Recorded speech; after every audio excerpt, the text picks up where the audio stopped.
দেখুন মানুষ মরে গিয়ে নদীর পাড়ে এসে বেজে আছে। দেখুন মানুষের হাড্ডি কুটি পচিয়ে কি গন্ধ বের হয়েছে। কি হবে, এত টাকা পয়সা ইনকাম করে যদি ভালো করে নাই থাকতে পারে মরার পর কি হবে। দেখুন কাল্লা গোল্লা, আর এই দেখুন এখানে কোনো কেউ নেই, আমি এলাকায়। দেখুন কি অবস্থা মানুষের, হাইরে অহংকার। এত অহংকার ভালো না। দেখুন মরার পরে দেখুন কিরা পোকা মাছি এগুলো খাইতেছে।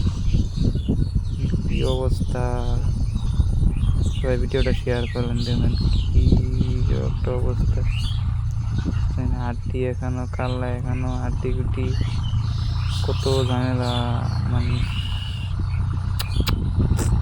আর আমি কিন্তু এই জায়গায় এলাকায় একদম কেউই নেই। আপনারা হইতে পারতেছেন তোমার ভয় নাই নাকি? আমার ভয় নাই, মৃত্যু হবই, জন্ম নিয়েছি। দেখলেন ওইদিকে লাশ আর এদিকে আমি, কেউই নেই আমার সঙ্গে, কেউই নেই। একটা পরিন্দা নাই, বাট আমি একলা।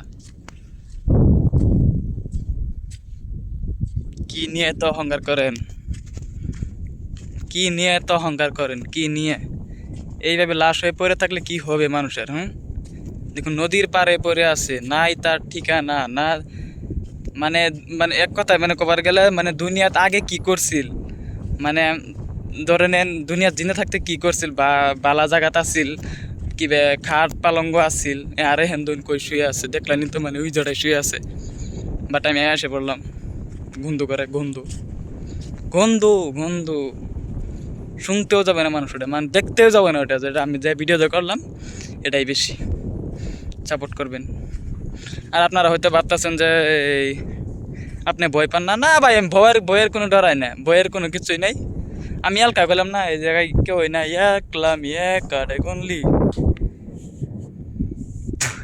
কেউই নাই।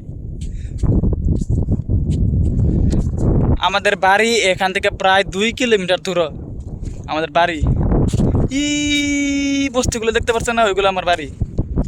ওইগুলো আমার বাড়ি না, মানে ওই জায়গায় আমার বাড়ি আর কি। বলতে উল্টা পাল্টা বলে হালতে কি করবো ভাই, এই জায়গায় মানুষ মরে আছে ভাই। আমি আইছিলাম নদীর পাড়ে, আসতে গিয়ে দেখি এগুলো, কি করব, গরিব মানুষ, আল্লাহ জানে। থ্যাংক ইউ, সাপোর্ট করবেন, ধন্যবাদ, শেয়ার করবেন, লাইক করবেন।